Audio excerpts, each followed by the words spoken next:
Imagine trying to calculate the load-bearing capacity of a steel suspension bridge using nothing but your feelings.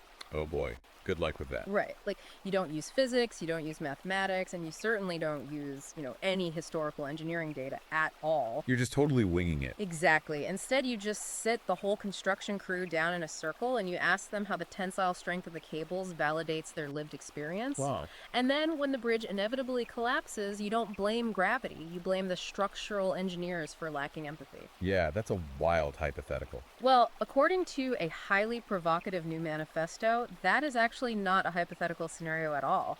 That is the exact blueprint of how modern Western society is attempting to build its future. Right. And that is quite the claim. It really is. So, welcome to the deep dive.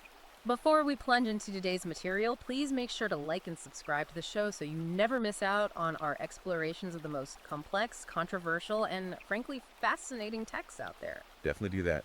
Today we are unpacking an incredibly dense ebook. It's titled Barbarians at the Gates of Reason, a polemical defense of patriarchal authority against the dark ages of leftism, and it's by Conrad Riker. Quite the title. Yeah, it doesn't hold back. We highly encourage you to check out Amazon Kindle and Google Play Books to buy the book and read the source material for yourself. Also, make sure to follow the author at Conrad and Riker on Substack for more of his ongoing writing. Okay, so I am going to step in right here at the very top to establish some absolute ground rules for you, the listener. Yeah, this is important. Extremely important. The text we are dissecting today is highly polemical. It is a politically charged manifesto, and it's written specifically for a red-pilled, men's rights activist manosphere audience. Right. So I want to make it explicitly clear to everyone tuning in, we are not taking sides today. Nope, not at all. Nor are we endorsing these viewpoints. Our mission today is just to impartially report on the contents of the book, to dissect the author's intellectual architecture, and to help you understand exactly how Riker argues that Western institutions have been systematically captured by what he terms feminists and Marxists. Exactly. We are just analyzing the structural engineering of his argument. Right. We aren't validating it. We certainly aren't here to preach about the ethics of it. We are simply mapping the territory. Okay, so to understand how Riker believes our modern institutions were captured, we first have to understand the foundation he believes those institutions were built upon in the first place. Right, his historical baseline. Yeah. Riker doesn't view Western civilization like the aqueducts, the electrical grids, the legal systems. He doesn't view them as some collaborative, happy accident of geography and time. No, not at all. He argues that this specific civilizational architecture was forged entirely by what he calls patriarchal authority and empirical reason. And he anchors this entire worldview in antiquity, specifically the agora of ancient Greece. Which is really interesting. Let's talk about the agora. Yeah, well, the way Riker frames the agora is crucial to his entire thesis. For him, it wasn't merely a marketplace where people traded, olives and pottery. Right. It was an arena of brutal intellectual friction. It was a physical space where ideas were subjected to just merciless stress testing. So truth wasn't something you arrived at through consensus. Exactly, or by ensuring everyone felt heard. Truth was hammered out through rigorous, unyielding debate. Okay, so he contrasts this classical pursuit of truth with the modern intellectual environment, and he leans really heavily on Aristotle's organon for this. He does. And let's unpack the organon for a moment, because Riker references it constantly throughout the book. Yeah, it's basically his manual. It's essentially Aristotle's collected works on logic, right? But Riker treats it less like a philosophy textbook and much more like a weapons manual. He absolutely does. I mean, Aristotle formalized deductive reasoning. He created the categorical syllogism. Which is the idea that if premise A is true and premise B is true, then conclusion C is an unavoidable mathematical reality. Right. Regardless of how anyone feels about it. And Riker takes this Greek logic and he combines it with Roman pragmatism and the Judeo-Christian ethical frameworks found in Thomas Aquinas. He specifically highlights Aquinas' Summa Theologica, right? Yes, focusing on how Aquinas synthesized Aristotelian logic with a moral framework that heavily valued objective human labor, self-ownership, and private property. So he sets up this historical triad. You've got Greek logic, Roman pragmatism, and Judeo-Christian property rights. And he views that as the absolute pinnacle of human societal evolution. And, crucially, he frames all of that classical rigor as explicitly male-coded. Right, which sets up the dichotomy for his diagnosis of the modern era. Exactly, because then he introduces this concept of female-coded leftism. According to his architecture, modern society has basically descended into an emotional tyranny.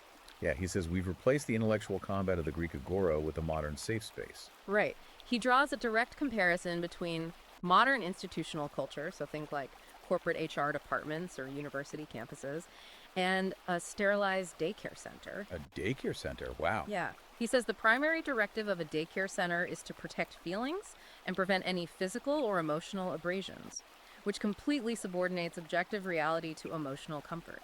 And he insists that his readers respond to this shift with militant precision. He introduces a framework he calls syllogistic warfare. Syllogistic warfare, that's intense. It is. He is literally commanding his audience to pick up Aristotelian logic and wield it as a weapon against what he calls the NPC zombie mob. Right, because he argues that modern leftist epistemology is completely detached from the noumenal realm. Yes, borrowing from Immanuel Kant there. Right. Kant divided the world into the phenomenal, which is how we perceive things, and the noumenal, which is the objective, fundamental reality of the universe as it actually is, totally independent of our observation. So Riker argues the modern left is trapped entirely in a subjective, phenomenal echo chamber. And to arm his readers, he provides what he calls the syllogism of self-refutation, specifically targeting postmodernism. He lays it out like a literal geometric proof. Okay, let's hear the proof. So premise 1. Leftists claim all truth is subjective and culturally constructed. Right. Premise 2. This claim itself is stated as an absolute objective truth. Okay. Conclusion. Leftist epistemology is mathematically and structurally self-refuting. It just collapses under its own weight. Got it. So he argues that by recognizing this mathematical collapse, you don't ever have to engage emotionally with modern social justice arguments. Exactly. If the foundational premise of the opponent's worldview contradicts itself, well, the debate is over before it even begins. But, okay, let's unpack this. This is where Riker's underlying assumptions require some serious scrutiny, I think. Oh, absolutely. Because he essentially maps all logic, reason, and structure onto male biology. And then he maps all chaotic emotion, boundlessness, and hysteria onto female biology. Well, taking thousands of years of human philosophical thought and claiming it's an exclusively biological, gendered trait, rather than just a universal human capacity. I mean, that is a massive leap. How does he legally or philosophically actually justify making that leap? Well, he grounds it in a very specific hardline interpretation of Charles Darwin's The Descent of Man. Oh, okay. Yeah, heavily seasoned with modern evolutionary psychology. Riker's argument is one of absolute biological determinism. So it's all hardwired. Completely. He argues that human beings, like any other mammal, are the products of millions of years of unyielding evolutionary pressures. According to his reading of biology, the harshness of the ancestral environment hardwired the male brain for systemizing. Systemizing, meaning what, practically? Meaning men had to track prey, calculate trajectories, build shelters that wouldn't collapse, and construct rigid meritocratic hierarchies to defend the tribe. The penalty for failing to recognize objective reality wasn't hurt feelings, it was immediate death. Okay, and his view on the female biological imperative. He argues that evolutionary pressures hardwired the female brain for empathizing and prioritizing social cohesion. In that ancestral environment, a mother's primary evolutionary goal was the survival of highly vulnerable infants. Right, which requires a completely different skill set. Exactly. To achieve that, the brain needed to be exquisitely tuned to emotional states, distress signals, and maintaining peace within the communal group. I see. So, to Riker, when men build meritocratic hierarchies, they aren't constructing arbitrary power dynamics just to oppress people? No, he says they are fulfilling a biological imperative. They're manifesting their biological destiny into societal structure. So in his view, trying to dismantle a patriarchy is quite literally like trying to dismantle gravity. That is exactly how he sees it. You aren't just fighting a political system.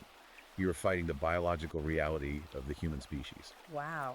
And if you attempt to enforce an equality of outcome across a society where people have vastly different biological drives and aptitudes, it requires the deliberate, forceful subjugation of reality. Which, Riker claims, ultimately requires infinite state violence against male competence. Okay, which brings us to the obvious historical friction point. Right, the big question. Yeah. If Western civilization was built on such an ironclad, successful foundation of empirical logic and Darwinian reality-like, if the architecture was so perfect, why is it currently crumbling, according to Riker? Well, he calls this the Enlightenment betrayal. And he points his finger directly at modern science and academia. Okay, so he praises the Enlightenment initially. Oh, he holds it up as the golden era. He praises thinkers like John Locke, Isaac Newton, Francis Bacon. Sure. He dwells specifically on the year 1660 and the founding of the Royal Society of London. Their motto was nullius in verba. Which means take nobody's word for it. Exactly. This was the ultimate establishment of objective verification. You don't trust the king, you don't trust the pope, and you definitely don't trust your own feelings. You trust the data, the weight, the measurement. Right, so what was the betrayal? The betrayal, in his eyes, is that modern academia has completely abandoned that empirical scientific method. He claims our universities have traded the pursuit of objective truth for the Marxist god of equity. Wow. Yeah, he argues that academia is now mass-producing corrupted pseudosciences. Things like sociology, gender studies, grievance studies, and they do this just to retroactively validate emotional biases. And he actually provides some extensive historical receipts to back up this claim. He does. He starts with the replication crisis that devastated the soft sciences back in the 2010s. Yeah, the replication crisis is a massive piece of his puzzle. For listeners who might be unfamiliar with the mechanics of this, it wasn't just like a minor academic hiccup. No, it was a total earthquake. In the 2010s, researchers attempted to replicate the findings of highly cited foundational sociological and psychological studies. And they found that a shocking percentage of these studies, sometimes over 50% in certain journals, could not be replicated at all. Right, meaning the results were functionally useless. Exactly. So Riker uses the mathematical mechanisms behind this crisis to prove his point. He points to phenomena like p-hacking. This is when researchers manipulate their data analysis, right? Yeah. They test dozens of variables until they find a statistically significant pattern, a p-value of less than 0.05. And then they publish that as a profound discovery. Yes, while completely ignoring all the data that contradicted it. Riker doesn't just view this as sloppy statistics. He views it as the direct infiltration of female-coded empathy into the scientific method. Interesting. So he argues these researchers are prioritizing the emotional rush of a compelling narrative or the desire to publish results that validate progressive social theories over the stoic masculine virtue of separating one's ego from the data. That's his exact argument. And he takes this a step further by bringing up the 2017 to 2018 grievance studies affair. Oh, the Sokal Squared hoax. Yes, widely known as Sokal Squared. James Lindsay, Peter Boghossian, and Helen Pluckrose spent a year intentionally writing utterly absurd, logically bankrupt academic papers. Right. They wanted to see if prestigious, peer-reviewed academic journals would actually publish complete nonsense. Provided that the nonsense used the correct ideological buzzwords, about equity, systemic oppression, the patriarchy. And the results were staggering. Several of these fabricated papers were actually peer-reviewed, accepted, and published as groundbreaking academic theory. It's wild. I mean, one of the papers that got published was literally a chapter from Adolf Hitler's Mein Kampf. Yeah, what, really? A chapter from Mein Kampf? Yes. But they used a find and replace tool to swap out the anti-Semitic terms with modern feminist terminology. And the peer reviewers praised the paper. Wow. That's unbelievable. For Riker, this is the ultimate smoking gun. It proves that these academic journals are no longer engaged in the Royal Society's nullius in verba. They are just NPC echo chambers. They only care about ideological compliance. Oh. If the data conflicts with the ideology, well, the data is just discarded. Exactly. And he also highlights the dark, tangible consequences of this ideological shift, moving from academic hoaxes to profound human tragedy. Okay, what does he point to? He extensively covers the case of John Money and David Reimer from 1967. Oh, that is a tragic case. Extremely. David suffered a botched circumcision as an infant. And John Money, who was an incredibly influential psychologist at Johns Hopkins at the time, he was aggressively pushing the idea that gender is entirely a social construct, a blank slate. Right. So Money convinced David's parents to raise the boy as a girl. And Money used this case for years to publicly validate his theories on gender performativity. He did. But the biological reality was that David was profoundly traumatized. He never identified as a girl, his life was just agonizing, and the situation ultimately ended in a horrific double tragedy for him and his brother. Yeah, it's heartbreaking. And Riker uses this as the ultimate horrific endpoint of blank slate ideology. He argues that when you attempt to force unyielding biological reality to submit to academic social theories, the result isn't liberation, it is catastrophic human suffering. Okay, here's where it gets really interesting, though. Because Riker's reliance on these examples introduces a massive paradox. Okay, how so? Well, he's essentially describing modern academia, media, and tech companies as hosts for this ideological rot, right? Right. But isn't there a paradox here?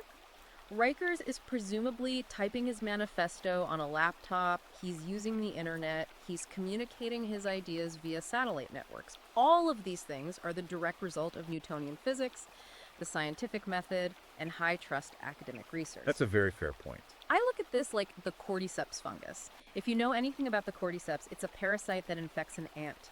It doesn't build the ant's nervous system, it just hijacks it. It drives the ant to climb to the top of a blade of grass so the fungus can explode and spread its spores. Right, the zombie ant fungus. Exactly.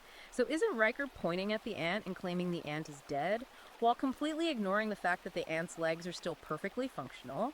How does he reconcile complaining that science is dead using a smartphone? Well, that cordyceps metaphor is actually exactly how Riker conceptualizes the modern landscape. Yeah. He is well aware of the paradox. Oh, he is? Yes. He explicitly argues that the left are ideological parasites.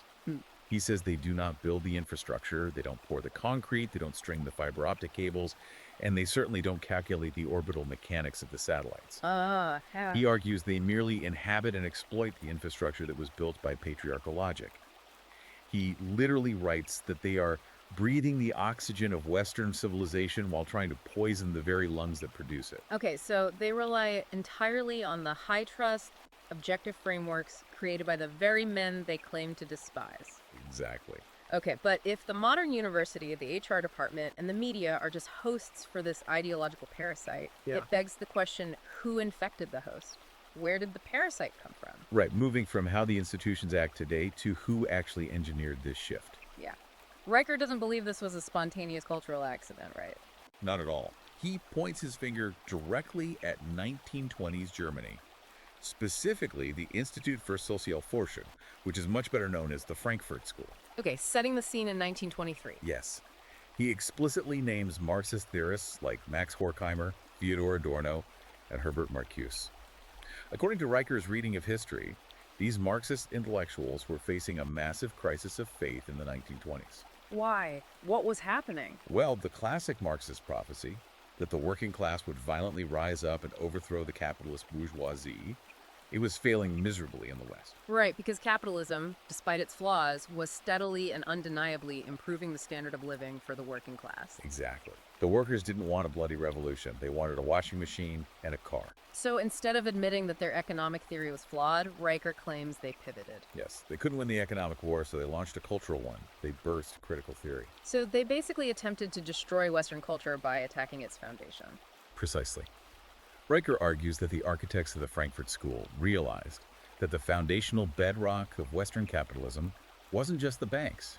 It was traditional male authority and the nuclear family. So to destroy the system, they had to destroy the bedrock. Right. They took the classic Marxist economic dynamic of the oppressor versus the oppressed, and they seamlessly superimposed it onto gender and culture. Wow.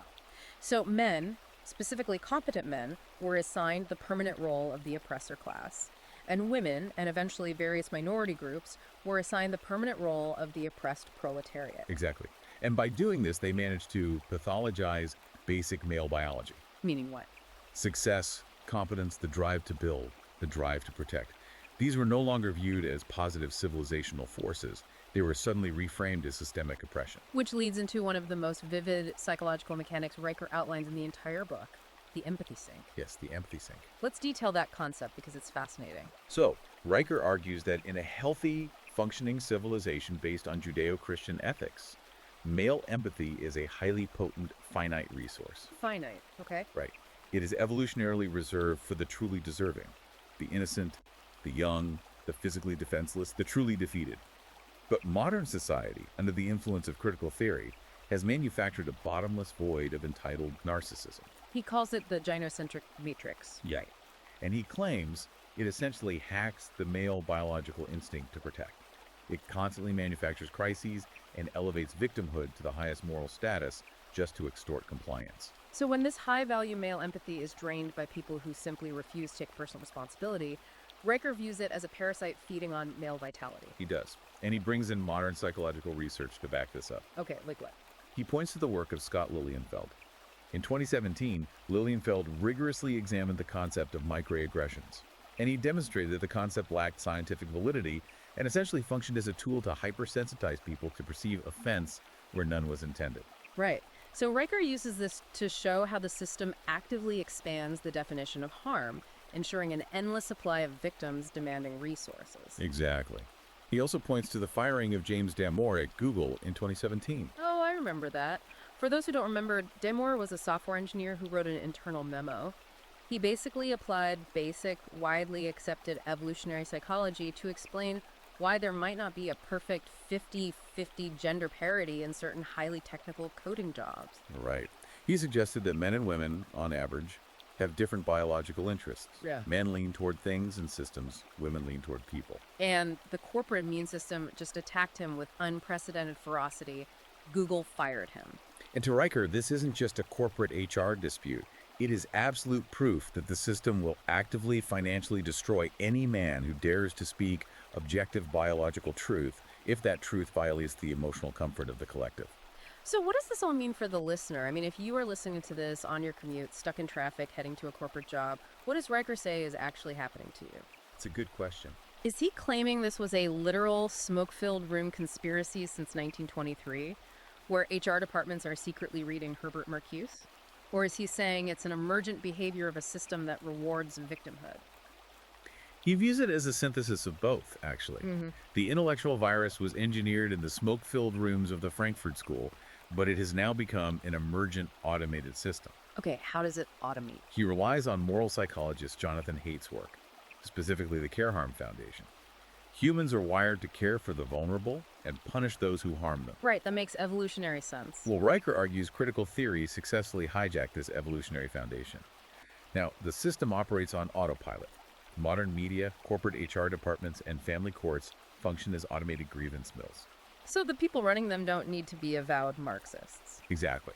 They just need to respond to the incentive structures the system has built, which are entirely designed to extract resources, labor, and compliance from competent men and redistribute them based on claims of victimhood.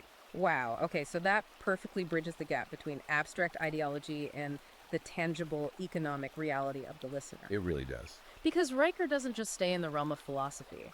Having established the ideological takeover, he shifts to how this impacts economics. And he specifically targets one of the most widely cited statistics in modern political discourse. Yeah. The gender pay gap. Right. The idea that women make 77 cents for every dollar a man makes. Riker aggressively dismantles this statistic. He refers to it as modern-day alchemy and a gynocentric noble lie. Modern-day alchemy. Okay, let's break down his economic syllogism here. So he applies his empirical method to the labor market. He argues that in a free capitalist market, compensation is not doled out based on identity. It is dictated by brutally objective factors. Like risk, hours, and marginal productivity. Yes, and he points directly to data from the Bureau of Labor Statistics. When you look at the most dangerous, fatal jobs in the country, structural iron and steel workers, roofers, loggers, oil rig operators, underwater welders, they are overwhelmingly, sometimes 98% male. Right, because men biologically and systematically choose higher risk, higher stress, and higher hour occupations. Therefore, his conclusion is purely mathematical. The gender pay gap is not evidence of a sprawling, invisible, patriarchal conspiracy to underpay women for the exact same work. So what is it then? He argues that when you control for hours worked, commute times, danger, and occupational choices, the gap practically vanishes. What remains is the mathematical signature of male sacrifice. The pay gap is the footprint of a strict meritocracy, where men are actively trading their physical safety, their health, and their time for resources to provide for their families. Got it. And he contrasts this historical reality of male provision with modern legal and governmental frameworks, right? He does. He points back to the Roman paterfamilias, where the male head of the household held supreme legal authority and responsibility for his family's welfare. And he links this to John Locke's social contract, which was predicated on the state protecting the private property of the men who actually labored to acquire it. Exactly. But Riker claims the modern welfare state has entirely breached this foundational contract. Because it acts as a surrogate husband. That's his phrasing, yes. Yeah. He argues it taxes the labor of competent men, the men building the infrastructure and taking the risks, and redistributes that wealth to subsidize female irresponsibility and single motherhood. So, in his view, this explicitly punishes male competence to fund societal entropy. Yes. And to illustrate the sheer civilizational cost of abandoning meritocracy, Riker makes a fascinating geographical comparison between the Appian Way and modern-day Detroit. Right, the Appian Way was built in 312 BC, correct. Yes, and it was an absolute engineering marvel, constructed on immutable laws of physics, brutal labor, and strict meritocratic execution. It has literally stood for millennia. And he contrasts this triumph of patriarchal engineering with Detroit. Right. Detroit was once hailed as the arsenal of democracy, the absolute peak of American industrial might and middle-class provision. But Riker argues that Detroit fell into decay the precise moment it abandoned its patriarchal pragmatism. Exactly. When the city's leadership shifted from prioritizing industrial competence to focusing on the emotional sentimentality of the welfare state and identity politics, the infrastructure literally crumbled. And he brings the second law of thermodynamics into this economic critique, which is a powerful mechanistic analogy. It really is. The second law states that within a closed system, entropy or disorder constantly increases. Without the aggressive, continuous expenditure of energy, everything decays. A bridge rusts, a road cracks, a society collapses. And Riker maps this thermodynamic reality onto modern comfort. He looks at hyper-accessible pornography, endless video games, processed junk food, and guaranteed welfare checks. He essentially says society is domesticating men by keeping them too comfortable to fight back. Yes, keeping them just sedated enough with digital dopamine that they lose the aggressive energy required to fight against the creeping entropy of the state. But wait, I have to push back on the foundational logic of that analogy. Sure, go ahead. Riker compares modern comfort to entropy. But isn't the entire goal of human civilization to create comfort? We build houses to escape the discomfort of the rain. We invent agriculture to escape the discomfort of starvation. Right. So if a civilization successfully produces a surplus of comfort enough video games and food for everyone, hasn't it fundamentally succeeded at its primary objective? Well, that question cuts to the absolute core of the philosophical divide here. Yeah. Because to Riker, comfort is the leash. The leash? Yes. He vehemently rejects the idea the purpose of civilization is to become a sterilized, pain-free daycare center. He argues the purpose of civilization is the flourishing of excellence, what the ancient Greeks called arete. Okay, so artificially propping up the incompetent over the competent violates reality for him. Exactly. If it removes the natural penalties for failure, it's destructive. To thrive, to maintain a grasp on objective truth, Riker argues that a man must actively, intentionally court discomfort. And he points to Vice Admiral James Stockdale as the ultimate modern archetype of this anti-fragility, right? Yes, Stockdale's story is incredible. He was shot down over North Vietnam in 1965 and became the highest-ranking naval officer held in the infamous Hanoi Hilton. Right. He endured 7.5 years of unimaginable physical and psychological torture without breaking. And he didn't survive through baseless optimism. No, he relied heavily on the stoic philosophy of Epictetus. He accepted the brutal reality of his situation while maintaining absolute sovereignty over his own mind. Right. Riker uses Stockdale to illustrate the architecture of true psychological independence. If a man voluntarily subjects himself to physical and mental adversity, he becomes completely immune to the cheap manipulations of modern political fear-mongering. You cannot threaten a man with social ostracization if he has already mastered isolation. Exactly. Okay, so we have spent the bulk of our time mapping Riker's diagnosis of the disease. The capture of the universities, the thermodynamic collapse of the economy, the weaponization of empathy. Right. So what is his prescription?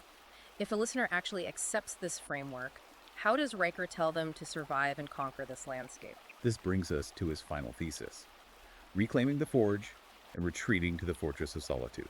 So what's the immediate catalyst for this call to action? The relentless, systemic cultural emasculation he perceives all around us. He uses the infamous 2019 Procter & Gamble "The Best Men Can Be" advertisement as a prime example. Right, the Gillette ad. Yeah. That ad essentially lectured men about toxic masculinity, bullying, and mansplaining. And Riker views this not as a clumsy marketing campaign, but as a deliberate corporate attempt to pathologize the very concept of traditional masculinity. He also looks at decades of pop culture archetypes, right? Yes. Think about the standard sitcom family dynamic over the last 30 years. From The Simpsons to Modern Family to just countless commercials. You almost universally have the hyper-competent, highly intelligent, exasperated matriarch. And she constantly has to clean up the messes of the bumbling, emotionally stunted, completely incompetent father figure. Homer Simpson's The Blueprint. Right. Riker calls this a massive psychological operation designed to condition generations of boys to view their own masculine authority as inherently foolish and unnecessary. And he measures the devastating psychological toll of this cultural conditioning with a very sobering statistic. He cites a 2021 study by the Survey Center on American Life. Okay, what did it find? It revealed a massive friendship recession among men.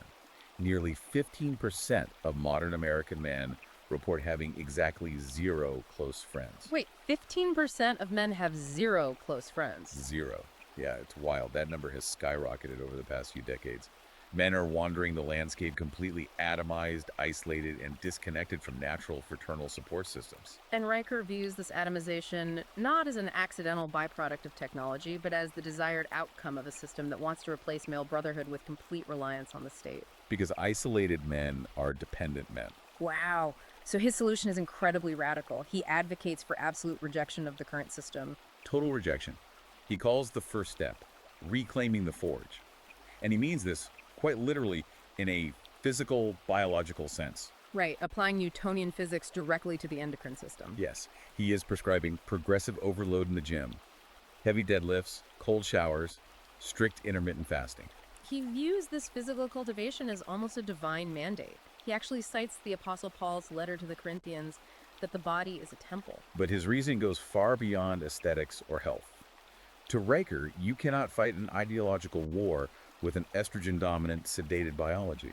Physical strength is the anchor of rationality. If you cannot impose your will on physical resistance, like if you can't pick a heavy weight off the floor, he argues you have no valid epistemology, your mind will remain soft and susceptible to emotional manipulation. Exactly. If your body has never been forged by physical struggle, you're vulnerable. But, I mean, lifting weights in your garage isn't going to overthrow a cultural hegemony. It's not just about biology, it's about social reorganization. Right, which is why he demands that men retreat to what he calls a fortress of solitude. Okay, explain the fortress of solitude. Because the mainstream institutions are completely captured, he wants men to build decentralized, male-only networks, spaces to pool capital, share philosophy, and develop survival strategies far outside the surveillance and influence of the HR-dominated state. And he draws immense historical inspiration from the Enlightenment's Republic of Letters, right? He does. This was a phenomenon where men like Voltaire, Benjamin Franklin, and Thomas Jefferson corresponded across oceans to build alternative intellectual networks outside the control of the monarchy and the church. He also points to the Edwardian Gentlemen's Clubs of London. Yes, modern sociologists often frame these clubs as sinister centers of patriarchal oppression, but Riker frames them as monumental engines of high-trust collaboration.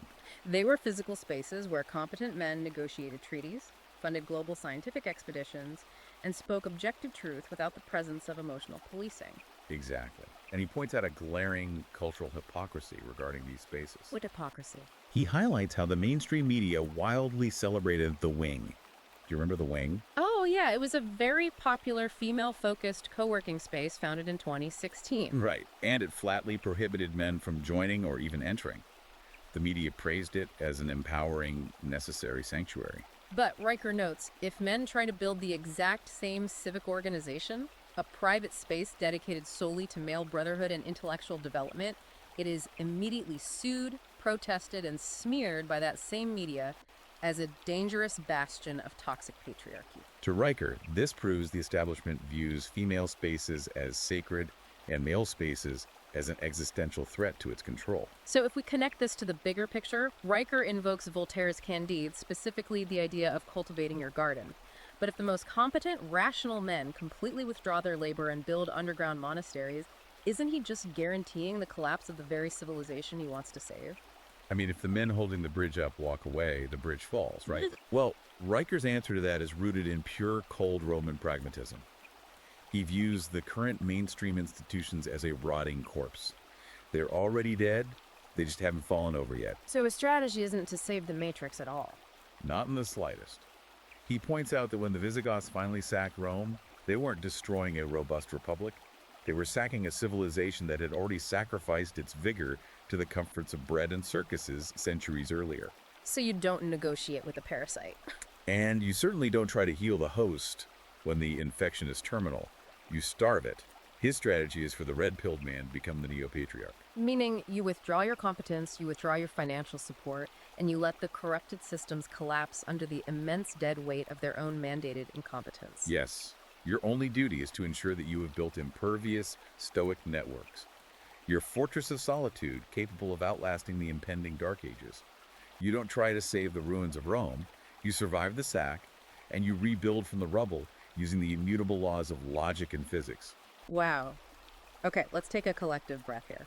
We have just taken a massive, sweeping, incredibly deep journey through Conrad Riker's worldview in his ebook, Barbarians at the Gates of Reason. We really have. We've traced his intellectual architecture from the rigorous logic of Aristotle's Organon to the ideological machinations of the Frankfurt School, all the way down to the practical application of Newtonian physics and progressive overload in the squat rack. It is an intense, unyielding, and totally unapologetic framework. Absolutely. So, as a reminder to everyone listening, if you want to dive into the source material for yourself and explore the granular details of these arguments firsthand, go check out Amazon Kindle and Google Playbooks to buy the book.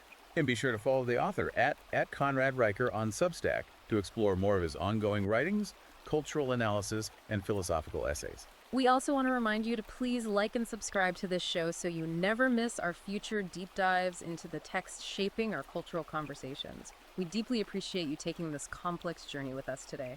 And I want to leave you with a final thought to mull over as you go about your day, perhaps as you sit in traffic or head to the gym. Let's hear it. Riker argues with absolute conviction that to save the virtues of Western civilization, the reason, the infrastructure, the rigorous logic men must completely isolate themselves from the empathy and emotional integration of modern society. He demands a tactical retreat into a stoic fortress of solitude. Right. But this raises a profound, inescapable question. If a thriving human civilization fundamentally requires both the cold, unyielding logic to build its bridges and the warm, binding empathy to hold its citizens together in a shared social contract, Yeah. does intentionally amputating one half of the human experience in order to save the other actually result in a civilization worth living in? Wow. Something to think about. We'll see you on the next deep dive.